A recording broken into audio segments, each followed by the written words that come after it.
Picture this. It's 480 BCE. A Persian army, so huge that people said it drank rivers dry, is marching into Greece. At its head is the mighty king Xerxes. The Greeks are outnumbered, outmatched, and staring down what seems like certain defeat.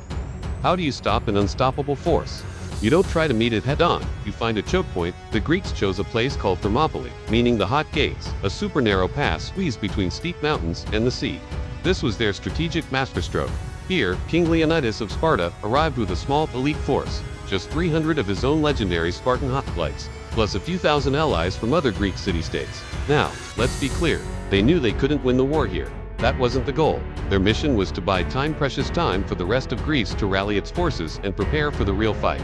At Thermopylae, the terrain was the great equalizer.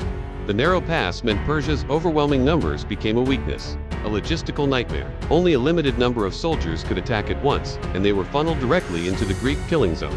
The Greek hoplites were walking tanks heavily armored, carrying massive shields, and fighting in a tight, disciplined formation called a wave after wave of Persian infantry crashed against this wall of bronze and courage, and wave after wave was thrown back, battered and broken. Xerxes was furious. He even sent in his elite personal guard, the so-called immortals, but even they couldn't break the Greek line in that suffocatingly tight space.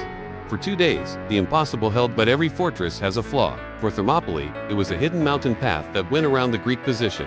A local man, whose name has lived in infamy for centuries, Ephialtes, betrayed his people. He showed this secret route to Xerxes, who immediately sent troops to encircle the defenders. When Leonidas got the news that they were being outflanked, he knew the position was lost.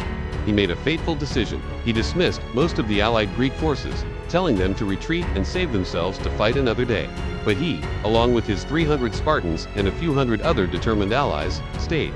They chose to hold the pass to the very end, to buy every last second they could with their lives. Surrounded, attacked from both the front and the rear, they fought with a ferocity that stunned the Persians. They fought until their spears shattered, then with their swords, and finally, with their bare hands and teeth. Leonidas fell, and eventually, the last defender was overwhelmed. The pass was taken, but the story of Thermopylae isn't a story of defeat. It's the story of a strategic sacrifice that became a legend. It's a message, written in blood, on a narrow strip of land, that freedom is worth dying for, and that a few brave souls can inspire a nation. If you want more last stand stories like this, like, subscribe, and comment. Hold the pass if you'd have stayed, or retreat if you'd have left with the others. Thanks for watching.